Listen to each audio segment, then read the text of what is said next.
चलो हम फिर एक आत्मिक दुनिया में चले जहां पर हमारा जीना आत्मिक तरीके से हो, जहां पर हमारा सोचना आत्मिक तरीके से है, जहां पे हमारा बात करना आत्मिक तरीके से है, और उस आत्मिक दुनिया को हमें पकड़ लेना है। हम इस दुनिया में रहते तो हैं हमारा शरीर, पर हमारा मन मसीह के साथ होता है। आमीन। याद रखो, हमारा जीवन मसीह के साथ होता है। आमीन। और मसीह शारीरिक नहीं, मसीह आत्मिक दशा में है। आमीन। वो नेचुरल नहीं परंतु वो सुपर नेचुरल है। आमीन बोलो। इसलिए हम लोग चलने के लिए तैयार हैं। चलिए हम उस आत्मिक दुनिया में अपने आप को लेके चलते हैं। छोड़ दो यहाँ की सारी चिंताओं को और व्यर्थ बातों को, हमें छोड़ देना है और हमें अपने आप को उस आत्मिक दुनिया में लेके चले आना है। और जब हम इस आत्मिक दुनिया में आ जाएं, हम आत्मिक चीजों को पकड़ लें ताकि हर वो भौतिकता में जो रुकावटें आती हैं वो दूर होने पाए यीशु के नाम में। याद रखो, भौतिकवाद बड़ा नहीं परंतु आत्मिकवाद बड़ा होता है। आमीन। जो चीजें भौतिकवाद कहलाता है उसका मतलब कि वो चीजें अभी हैं, कल खत्म हो जाएंगी, पर जो आत्मिकवाद कहलाता है वो आज है और वो हमेशा रहेंगी। आमीन कहो। इसलिए हमें आत्मिक दुनिया में चलने की जरूरत होती है, आत्मिक दुनिया में बात करने की आवश्यकता होती है, आत्मिक दुनिया में अपने आप को ठहराने की जरूरत होती है। न बल से न शक्ति से, पर आत्मा के द्वारा सब कुछ संभव होगा। मेरी आंखों में कौन बसे? हम लोग अभी स्तुति कर रहे थे कि नहीं कर रहे थे? आपको याद हो गया कि नहीं हो गया? इसे गुनगुनाना है अपने रास्तों पर चलते हुए। गुनगुनाएंगे कि नहीं गुनगुनाएंगे? मेरी आंखों में तू है। हालेलुया। जब आप उसकी स्तुति करते, उसका धन्यवाद करते, वो आपके आत्मा का भाग बनता है, वो आपके आत्मिक माहौल को स्ट्रांग करता है। आमीन। चलिए हम तैयार हों। हम आपको एक वर्ड दे रहे हैं, इसे आप नोट करें। याद रखिए कि जब आप चर्च में होते हैं, जब आप हमारे साथ होते हैं, तो हम आपको कुछ नई चीजें देते हैं। मैं नहीं परंतु यहोवा परमेश्वर यीशु आपको नया चीजें देता है। आप उसे नोट करेंगे क्या? लिखिए, हमारा हृदय। आप लोग कहिए, हमारा हृदय ही वास्तविक व्यक्ति है। हमारा हृदय ही वास्तविक व्यक्ति है। हमारा मन वास्तविक व्यक्ति है। वास्तविक।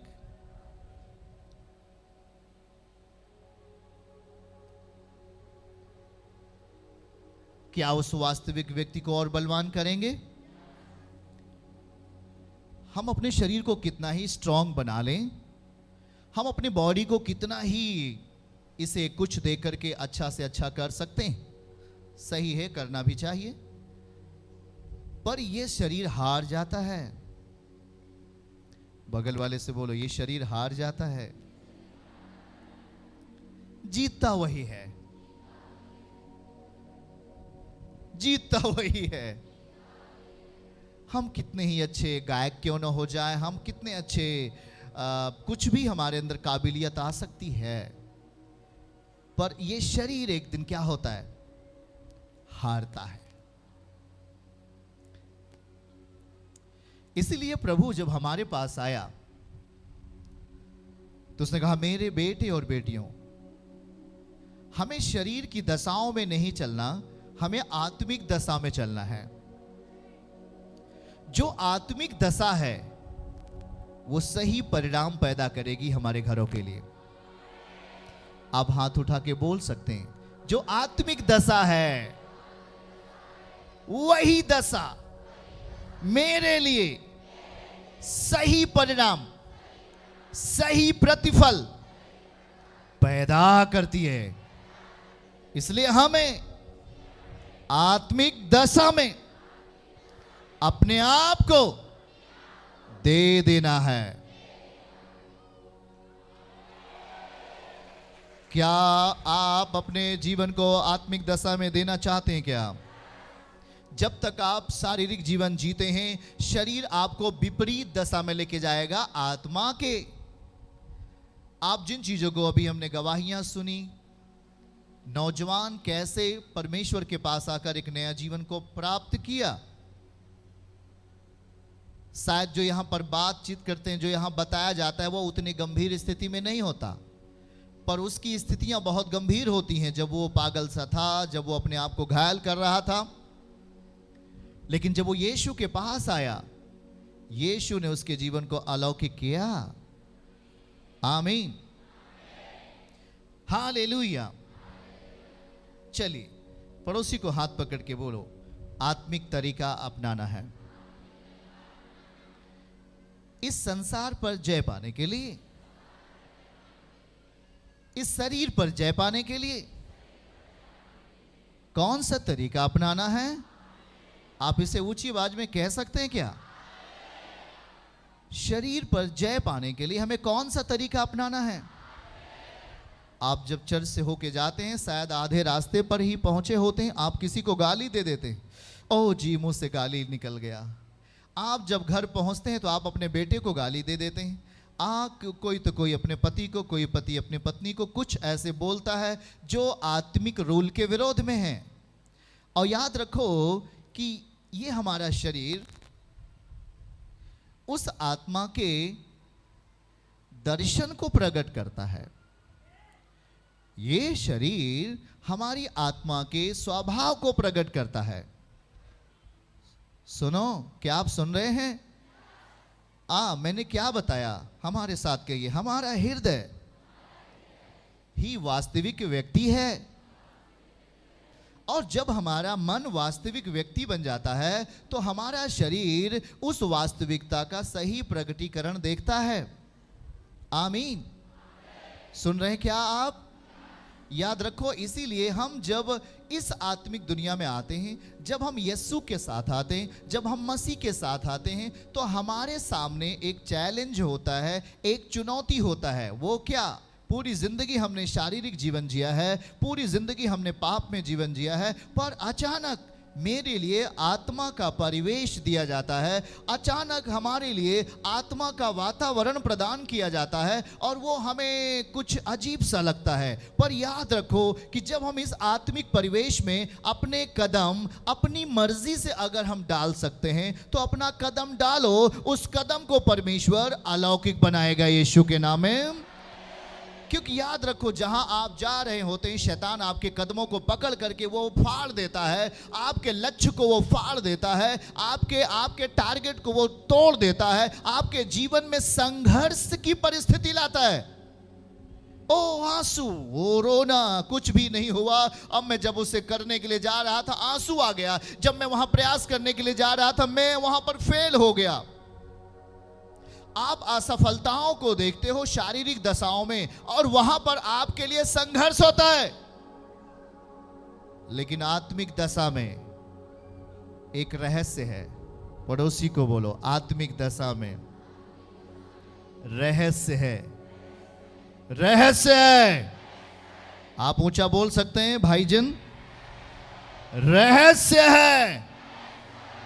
आत्मिक परिस्थिति में मेरा काम मैं नहीं करता, मेरा काम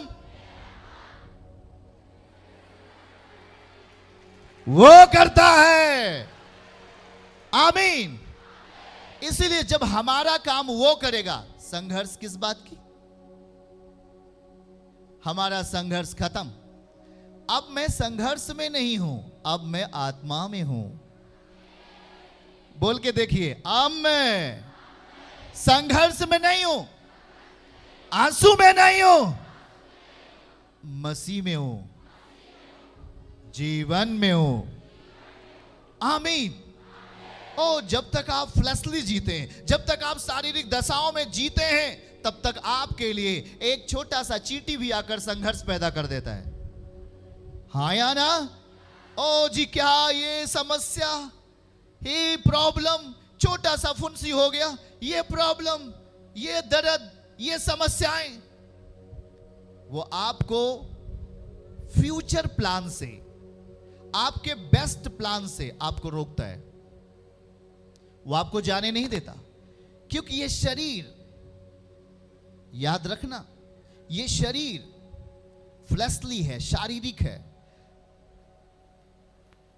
और परमेश्वर चाहता यह है कि आपका शरीर परमेश्वर के नियंत्रण में हो, और जब आपकी आत्मा परमेश्वर के नियंत्रण में होगी तब आपका शरीर भी परमेश्वर के नियंत्रण में होगा।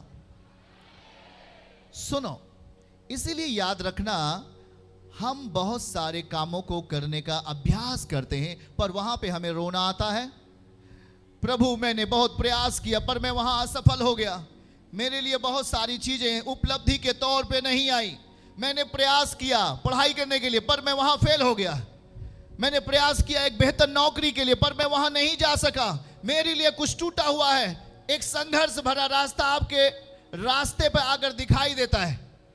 याद रखो, जब आप शारीरिक दशाओं को अपनी जिंदगी में अनुमति दोगे, सब कुछ फ्लैशली होगा, मतलब शारीरिक होगा, वहां आपके लिए कुछ भी अच्छा नहीं, उम्मीद मत करो। लेकिन जब हम अपने आप को आत्मिक तरीके से लेके आते उस प्लेस के स्थान पर जहां मसीह विद्यमान है, और वो हमारे लिए आत्मिक संसाधन देता है हमारी जिंदगी को सफल होने के लिए।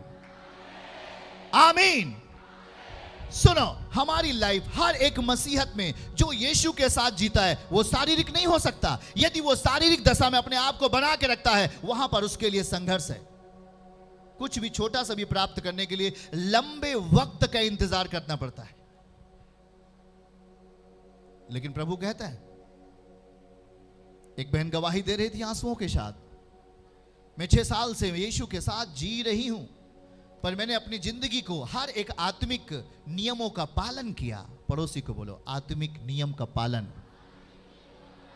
किया, मैं नहीं रुकी, मैं पालन करती रही, और परमेश्वर ने उसको ब्याज सहित देकर उसके घर को बनवा दिया। किया कि नहीं किया परमेश्वर ने? याद रखो, हमारी जिंदगी, हमारी भक्तिमय परिस्थितियां व्यभिचार से नहीं शुरू होती। हेलो चर्च, याद रखना, हमारी भक्ति में परिस्थितियां व्यभिचार से नहीं शुरू होती, हमारी भक्ति में परिस्थिति पवित्रता से शुरू होती है। हाँ, किससे शुरू होती है? और इसीलिए हम आसानी से शैतान के बल को तोड़ पाते हैं, और इसीलिए हम आसानी से शैतान के उस गढ़ को टूटते हुए अपने घरों में देखते हैं। आमीन। याद रखना, जब हम आत्मिक कंडीशन में अपने आप को लेके आ जाते हैं, जब हम आत्मिक तौर तरीके में अपने आप को लेके आ जाते हैं, जब आत्मिक वचन में अपने आप को लेके आ जाते हैं, वहां पर आपका संघर्ष खत्म। आप आंख खोलोगे, आपका काम पूरा हुआ रहेगा, आप आगे बढ़ोगे, आपके काम सही कर दिए जाएंगे, क्योंकि अब आप शारीरिक नहीं हो, अब आप आत्मिक हो। आपकी दुनिया अलग है। आप जब सुबह उठते हो तो आपका घुटना यीशु के सामने टिकता है।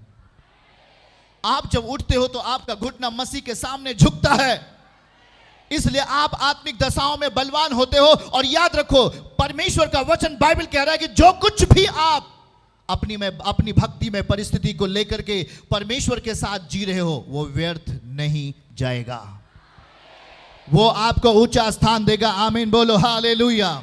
चर्च की सभी प्रार्थनाओं को और परमेश्वर के दास के द्वारा टीचिंग सुनने के लिए और अपडेट्स को जानने के लिए हमारे इस चैनल को सब्सक्राइब करें और साथ में बेल आइकन को दबाएं, ताकि जब भी लाइव प्रार्थना हो तो सबसे पहले आप देख सकें।